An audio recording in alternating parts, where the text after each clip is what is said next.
No sétimo domingo de Páscoa, a igreja celebra a Ascensão do Senhor, que é o tema do nosso quadro Bons Conselhos de hoje. Hoje a igreja celebra a Ascensão do Senhor. E para falarmos sobre esse dia tão importante para a nossa igreja, nós vamos conversar com o Padre Antônio Marcos. Padre, obrigada por ter aceitado o nosso convite. Amados irmãos, um bom dia àqueles que nos assistem nesta manhã, dia solene na vida da nossa igreja, um dia para nós celebrarmos e estarmos unidos ao Cristo Jesus. Então, Padre, o que significa a Ascensão do Senhor? Conta pra gente.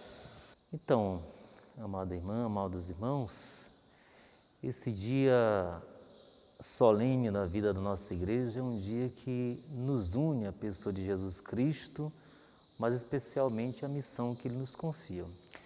É preciso um pouco nós nos situarmos dentro desse contexto da ascensão para que a gente possa entender o que a ascensão do Senhor está nos comunicando. Primeiro, o significado. A ascensão do Senhor é o que é a subida de Jesus aos céus, né?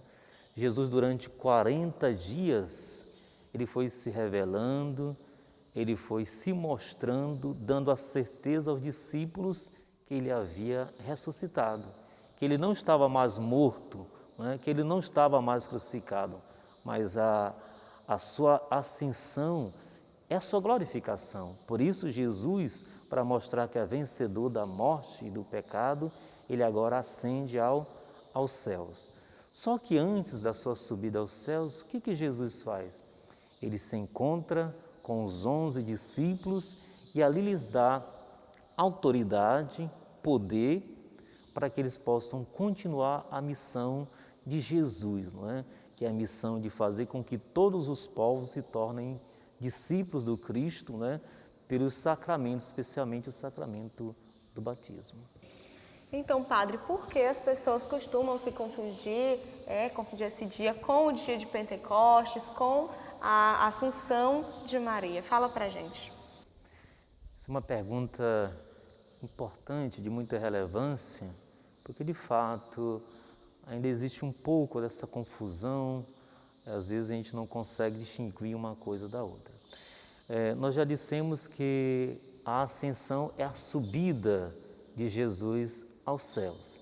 E entendamos que isso ocorreu 40 dias depois. E o que marca e o que caracteriza a ascensão é Jesus confiando ali aos apóstolos a missão. Jesus dizendo, ora, daqui para frente é vocês que vão cuidar da igreja. Só que Jesus fez uma recomendação, não se afastem de Jerusalém. Nós encontramos, inclusive, nos Atos dos Apóstolos, essa orientação de Jesus, que eles não se afastassem de Jerusalém. Por quê?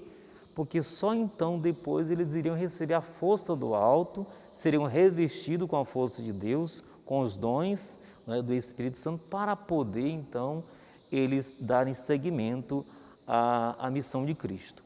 Portanto, para esclarecer, a ascensão é a subida de Jesus aos céus, é o início da missão.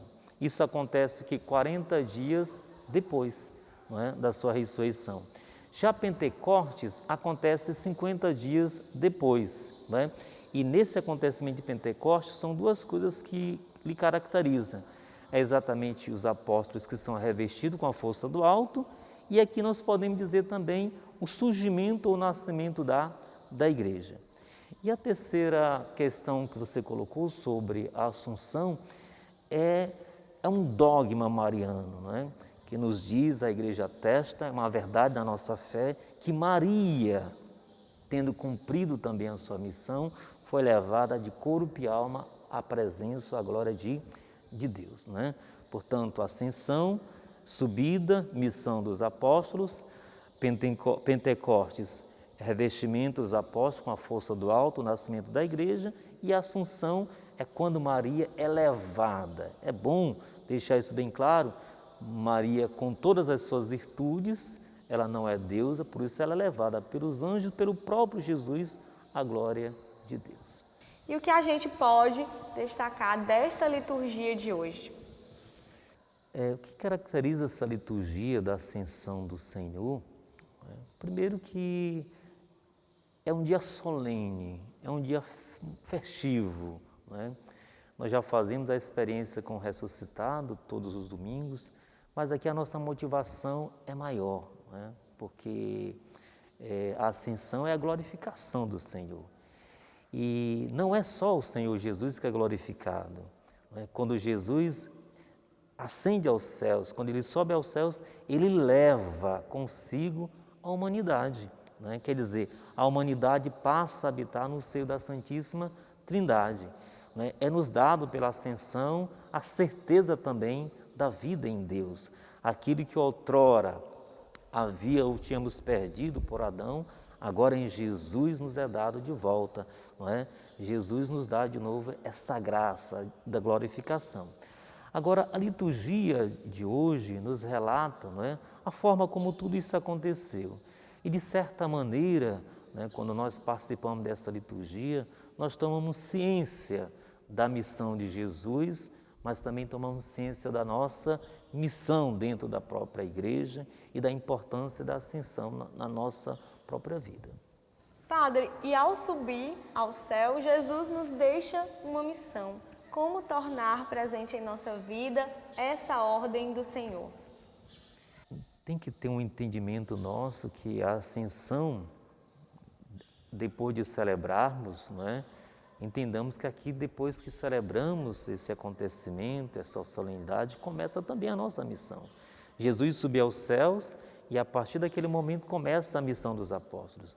Nós participamos da liturgia e aí nós temos que entender que começa a nossa missão. Então, naquele tempo, foram os apóstolos que deram esse seguimento à missão de Cristo. Hoje, somos todos nós que somos batizados, nós somos convocados, nós recebemos também esse mandato de darmos continuidade à missão de Jesus Cristo. Levar, como diz o Evangelho de São Marcos, levar a boa nova a todas as criaturas, fazendo com que todos os povos sejam batizados em nome do Pai, do Filho e do Espírito Santo. E diz mais o Evangelho, ensinando a observar tudo que vos ordenei. Esse é o papel de cada um de nós, não é? Esse papel, ele não é só do padre, não é só do bispo, não é só do religioso, mas é de toda pessoa que recebeu a consagração batismal. Padre, muito obrigada por sua participação aqui no nosso programa, por ter aceitado o nosso convite. Foi um prazer conversar com o senhor sobre esse assunto. Eu que agradeço a oportunidade de poder conversar com os irmãos, as irmãs, através desse programa que evangeliza, que leva a palavra de Deus, que faz com que o Evangelho aqui, de certa maneira, já é um cumprimento do mandato do Senhor, levando a boa nova por meio dos meios de comunicação a cada lar, a cada família. Eu desejo que Deus possa abençoar cada família que nos acompanha, mas aqueles que têm a preocupação de levar os acontecimentos da vida de Jesus até o nosso povo.